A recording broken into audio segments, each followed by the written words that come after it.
Hello and welcome back. Today we will study chapter 4 sorting materials into groups.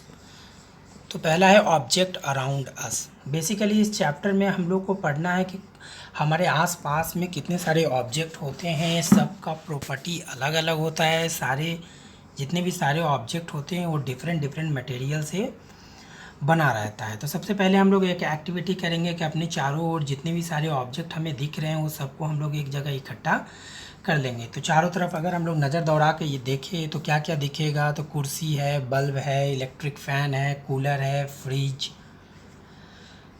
Cooking यूटेंसियल, books, कपड़े, water, fridge, बहुत सारे चीज़ मिलेंगे। लेकिन हर का प्रॉपर्टी क्या सेम है? क्या हर का प्रॉपर्टी क्या रहेगा? अलग अलग रहेगा। जैसे कि हमने एक एक्टिविटी करके इतने सारी चीज़ इकट्ठा किया। जैसे आप देखो टम्बलर, तो टम्बलर का प्रॉपर्टी जो है ग्लास का प्रॉपर्टी जो है पिला से अलग होगा, इसका प्रॉपर्टी खिलौने से अलग होगा, मोबाइल का प्रॉपर्टी जो होगा वो टम्बलर से अलग होगा। सबके प्रॉपर्टी भी अलग अलग रहेगा और अपीयरेंस भी अलग अलग रहेंगे। तो कुछ ऑब्जेक्ट ऐसे होते हैं या कुछ मटेरियल वैसे होते हैं जो पूरा लकड़ी से बना रहता है। जैसे कि घर के दरवाजे हैं, कुर्सी है, बेड है। लकड़ी से हम लोग ग्लास भी बनाते हैं, लेकिन जनरली ग्लास हम लोग बनाते हैं शीशे से। लकड़ी से हम लोग फ्रिज नहीं बना सकते, इलेक्ट्रिकल अप्लायंस नहीं बना सकते हैं। और इलेक्ट्रिकल अप्लायंस में जैसे वायर है, वायर से वुड से हम लोग यानी लकड़ी से हम लोग वायर नहीं बना सकते। तो हम लोग पाते हैं कि सारे ऑब्जेक्ट जो हमारे आसपास पाए जाते हैं वो सब का प्रॉपर्टी अलग अलग है और सबका यूजेस भी अलग अलग है। जैसे कि हमने एक्टिविटी में सारी चीज़ को इकट्ठा कर लिया और हम लोग देखेंगे कि किस तरह से क्या क्या बना हुआ है। जैसे कि प्लेट है, तो प्लेट क्या से बना है? स्टील से बना रहता है, ग्लास भी बना रहता है, प्लास्टिक से भी बना रहता है। पेन है, प्लास्टिक से बना रहता है, मेटल से बना। लेदर, आप देख लो लेदर में क्या होता है? जूता होता है। प्लास्टिक से कुछ चेयर भी बनता है, बेड भी बनता है, कॉटन कपड़े बनते हैं। तो सबको आपको अलग अलग ग्रुप में बांटना है। तो अक्सर पाया जाता है कि जो जिसका जो प्रॉपर्टी सेम है उसको हम लोग एक ग्रुप में रखते हैं। जैसे कपड़े को आप देखोगे तो कपड़ों को हम लोग अलग रखते हैं और खाना बनाने वाले बर्तन को हम लोग अलग अलग रखते हैं। यानी जिस ऑब्जेक्ट का प्रॉपर्टी सिमिलर टाइप का होता है, अपीयरेंस सिमिलर टाइप का होता है, उसे हम लोग अलग अलग रखते हैं ताकि हमें सुविधा हो। अब एक चीज़ पढ़ना है, प्रॉपर्टी ऑफ मटेरियल। तो हर मटेरियल का क्या होता है? प्रॉपर्टी अलग अलग होता है। कुछ मटेरियल ऐसे होते हैं जो चमकता है, कुछ मटेरियल ऐसे होते हैं जिसमें चमक नहीं होती है। हर मटेरियल का यूजेस अलग अलग होता है। जैसे कि एग्जांपल के तौर पर ग्लास देखो, शीशे से बनता है या तो प्लास्टिक से बनता है। तो क्यों नहीं कपड़े से हम लोग ग्लास बनाते हैं? क्योंकि कपड़े का जो धागा होता है उसका बनावट अलग है, उसके अंदर आप पानी डालोगे तो ठहर नहीं पाएगा। कपड़े का जो है, कपड़ा जो होता है वो पानी को अपने अंदर बांध के रखने की उसके अंदर जो होता है वो प्रॉपर्टी नहीं होता है। तो प्रॉपर्टी ऑफ मटेरियल में सबसे पहला चीज़ पढ़ना है अपीयरेंस। तो हर मटेरियल का अपीयरेंस अलग अलग होता है। जैसे woods looks very different from iron, iron appear different from the copper and aluminium. आप पाओगे कि जो लकड़ी होता है वो आयरन से डिफरेंट होता है। आयरन जो होता है वो कॉपर और एल्युमिनियम से क्या होता है? डिफरेंट होता है। एक एक्टिविटी करना है आपको, एक्टिविटी में फिर से वही करना है, कलेक्ट कर लेना है आपको बहुत सारी चीज़ें और देखना है। जैसे चॉक है, कार्डबोर्ड है, वुड है, ये सब आप कलेक्ट कर लो और देखो कि सबके अपीयरेंस कैसे कैसे हैं। तो आप पाएंगे कि सबके अपीयरेंस जो है अलग अलग होंगे। जैसे इस तरह से इस एक्टिविटी में किया कि एक पाइप ले लिया, फिर हमने ये कट कर दिया। पाइप कट करने से आप देख रहे हो इस एंड पर किस भी चमक ज़्यादा है, ये चमक चली भी जाती है क्योंकि इसके समय के साथ इसके ऊपर क्या होता है? धूल धक्कर पानी बैठ जाने के कारण चमक चली जाती है। तो मटेरियल बेसिकली मेटल और नॉन मेटल होता है। मेटल ऐसे होते हैं जो हार्ड होता है। देखो यहाँ जैसे material that have such lustre है यूजुअली मेटल। आयरन है, कॉपर, जिसमें लस्टर होता है, जिसमें चमक होता है वो जनरली मेटल होता है, जिसमें चमक नहीं होता वो जनरली नॉन मेटल होता है। मेटल के एग्जांपल है आयरन है, कॉपर है, एल्युमिनियम है, गोल्ड है। नॉन मेटल का एग्जांपल भी बहुत सारी चीज़ है जिसमें जिसमें आपको चमक आपको नहीं मिलेंगे। हार्डनेस देखो, जो हार्ड होता है जिसको आप प्रेस नहीं कर सकते, जिसको आप दबा नहीं सकते। जैसे आयरन के पाइप को आप दबा सकते हैं क्या? नहीं दबा सकते। एल्युमिनियम को दबा सकते हैं क्या? नहीं दबा सकते। लेकिन आप देखो पेपर को दबा सकते हो।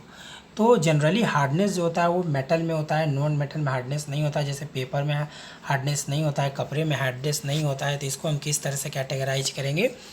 नॉन मेटल में। और मेटल वो होता है जिसमें लस्चर भी होता है और हार्डनेस भी होता है, जैसे आयरन है, एल्युमिनियम है, कॉपर है। दूसरी प्रॉपर्टी बनेंगे सॉल्युबल और इनसॉल्युबल। कुछ मटेरियल ऐसे होते हैं जो सॉल्युबल होता है, जैसे कि आपको एक एक्टिविटी करना है, ग्लास में पानी ले लो, चीनी ले लो, सॉल्ट ले लो, चॉक पाउडर ले लो और सबको मिलाकर आप देखो।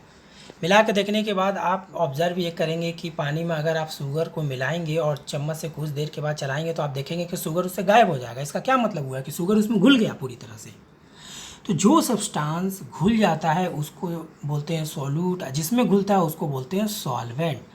जैसे कि पानी में अगर चीनी डालेंगे तो चीनी पानी में घुल जाएगा, तो घुल जाएगा, तो चीनी क्या है, सॉल्यूट है, और सॉल्वेंट कौन है, पानी है। इसका ये मतलब नहीं कि पानी हमेशा सॉल्वेंट रहेगा, जिसका मात्रा ज़्यादा होता है। जैसे मान लो 1 kg चीनी में 2 चम्मच पानी डालोगे तो क्या हुआ, एक्चुअली चीनी पानी में नहीं घुला, पानी चीनी में घुल गया। तो इस केस में सॉल्वेंट हो जाएगा चीनी और सॉल्यूट कौन हो जाएगा, पानी हो जाएगा।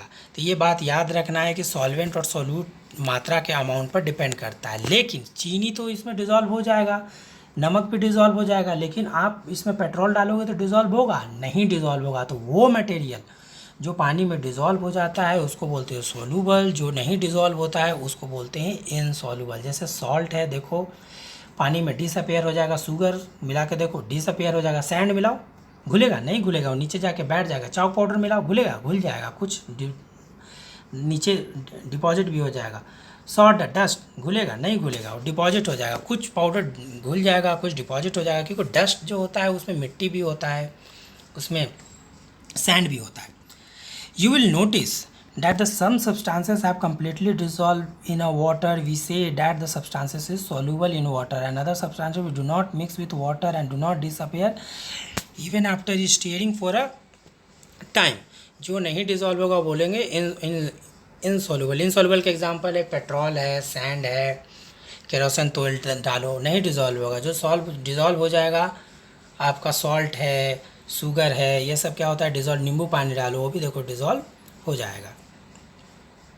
फिर से जैसे कि आपको एक एक्टिविटी करना है, एक्टिविटी नंबर 5, कलेक्ट सब sample of vinegar, lemon juice, mustard oil, coconut oil. और फिर से आप मिला कर देखो तो आप देखोगे कि विनेगर उसमें घुल जाएगा, लेमन जूस घुल जाएगा, कोकोनट ऑयल घुलेगा नहीं घुलेगा उसमें। तो इसका क्या मतलब हुआ कि कोकोनट जो है वो इनसॉल्युबल है, बाकी लेमन जूस और विनेगर क्या है, सॉल्युबल है। तो आप इस एक्टिविटी में देखो, ऑब्जर्व करो, लेमन जूस घुलेगा हाँ मिक्स हो जाएगा, मस्टर्ड ऑयल घुलेगा नहीं घुलेगा, कोकोनट ऑयल घुलेगा नहीं घुलेगा, कोरेशन घुलेगा नहीं घुलेगा। आप ऑयल खास करके देखोगे कि पानी के ऊपर हो जाएगा। अब सवाल उठता है ना कि वो पानी के ऊपर क्यों होता है और पानी नीचे क्यों चला जाता है, क्योंकि जो सॉइल होता है उसकी डेंसिटी कम होता है, इसलिए ऊपर फ्लोट करने लग जाता है। तो ये एक्टिविटी आप घर में करके दे सकते हो। और पानी में आप देखो ये पिक्चर में देखो किस तरह से दिखाया हुआ है कि पानी में हमने चाबी डाल दी, पत्थर डाल दिए, सब्जी डाल दी, तो ये घुलेगा, ये सब नहीं घुलेगा। जो भारी रहेगा, जिसकी डेंसिटी पानी से ज़्यादा रहेगा वो नीचे डूब जाएगा, सिंक करेगा, और जो हल्का रहेगा पानी से वो फ्लोट करेगा। अब और भी मटेरियल में प्रॉपर्टी होता है, जैसे एक मटेरियल की प्रॉपर्टी होती है ट्रांसपेरेंसी। जैसे कि शीशे के ग्लास से अगर आप देखोगे तो आर पार का ऑब्जेक्ट आपको दिखेगा। जैसे कि जब आप दुकान में जाते हो तो इस तरह से आपका चॉकलेट रखा रहता है, तो देखो आपको चॉकलेट दिखता है।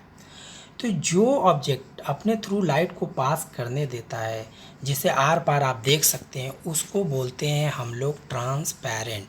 और जो आसपास नहीं देखा, जिस ऑब्जेक्ट के थ्रू आसपास नहीं देखा जा सकता, जैसे कि आप घर में दरवाज़ा बंद कर दोगे तो आप दरवाजे के पीछे कोई चीज़ देख सकते हो क्या, नहीं देख सकते हो, इसको बोलते हो ओपक।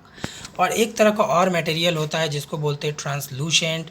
ट्रांसलूसेंट में पार्शियली दिखता है, कुछ दिखता है और कुछ नहीं दिखता है। जैसे कि आप पीस ऑफ पेपर ले लो, उसमें 2-3 बूंद आप तेल डाल दीजिए, मस्टर्ड ऑयल डाल दीजिए, सरसों का तेल, उसको फैला दीजिए, और फिर मोमबत्ती के किनारे आप देखो तो आपको मोमबत्ती दिखेगा लेकिन पूरी तरह से नहीं दिखेगा। तो ऐसा ऑब्जेक्ट जिसके आर पार पूरी तरह से हम लोग देख सकते हैं उसको क्या बोलते हैं, ट्रांसपेरेंट। ऐसा ऑब्जेक्ट जिसके आर पार हम लोग नहीं देख सकते उसको बोलते हैं ओपेक। और ऐसा ऑब्जेक्ट जिसके आर पार हम लोग पार्शियली यानी आधा अधूरा देखते हैं उसको बोलते हैं हम लोग ट्रांसलूसेंट। जैसे आप ये भी देखो, जब भी हम लोग टॉर्च के सामने अपना हाथ रखते हैं तो देखो कैसा वो लाल लाल चमकने लगता है।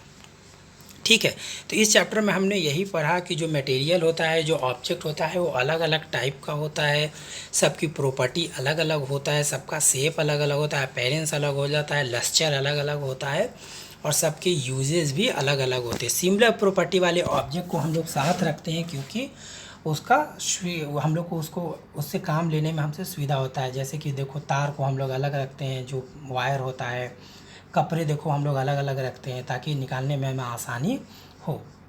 तो कुछ कीवर्ड से हार्ड, वो ऑब्जेक्ट जिसको प्रेस नहीं किया जा सकता। हार्ड जनरली मेटल होता है। इनसॉल्युबल, वो मटेरियल या वो ऑब्जेक्ट जो पानी में नहीं घुलेगा उसको बोलेंगे इनसॉल्युबल। लस्टर, वो ऑब्जेक्ट जो चमकता है उसको बोलते हैं लस्टर। जनरली मेटल लस्ट्रस होता है, नॉन मेटल लस्ट्रस नहीं होता है। मटेरियल, जो आसपास में जितने भी चीज़ होते हैं उसको मटेरियल बोलते हैं। मेटल्स, वो ऑब्जेक्ट जो हार्ड होता है, लस्टरस होता है, जिसके थ्रू करंट पास कर सकता है उसको बोलते हैं मेटल। मेटल का एग्जांपल आपका क्या हो जाएगा? Iron, aluminium, copper.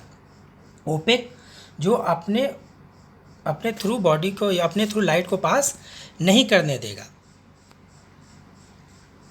ठीक है, जो अपने थ्रू बॉडी ये लाइट को पास नहीं करने देगा उसको क्या बोलते हैं? ओपेक बोलते हैं। ठीक है। रफ़, आप बताइए कि कुछ ऑब्जेक्ट जो होते हैं वो स्मूथ होता है, कुछ रफ़ होता है। सॉल्यूबल, वो मटेरियल जो पानी में पूरी तरह से घुल जाए उसको बोलते हैं सॉल्यूबल। जैसे कि चीनी को आप पानी में मिलाओ और चम्मच से उसको घोलो तो आप देखोगे कि वो कुछ देर में गायब हो जाएगा। ट्रांसलूसेंट, ऐसा मटेरियल जो अपने आसपास नहीं मतलब आसपास नहीं, उसके आगे पीछे आप नहीं देख पाओगे, क्लियरली नहीं देख पाओगे, लेकिन थोड़ा थोड़ा दिखेगा, उसको बोलते हैं ट्रांसलूसेंट। इसका एग्जांपल ये है कि आप एक पीस ऑफ पेपर ले लें, वाइट पेपर, और उसके ऊपर आप ऑयल फैला दें, जैसे सरसों का तेल फैला दें, और फिर मोमबत्ती जलाकर आप देखेंगे तो थोड़ा थोड़ा दिखेगा। ट्रांसपेरेंट, वो ऑब्जेक्ट जो अपने थ्रू लाइट को पास करने देता है, यानी उसके आर पार को आप देख सकते हो, उसको बोलते हैं हम लोग ट्रांसपेरेंट। जैसे कि ग्लास होता है, ग्लास ट्रांसपेरेंट होता है। This is the end of the chapter. Thank you for watching.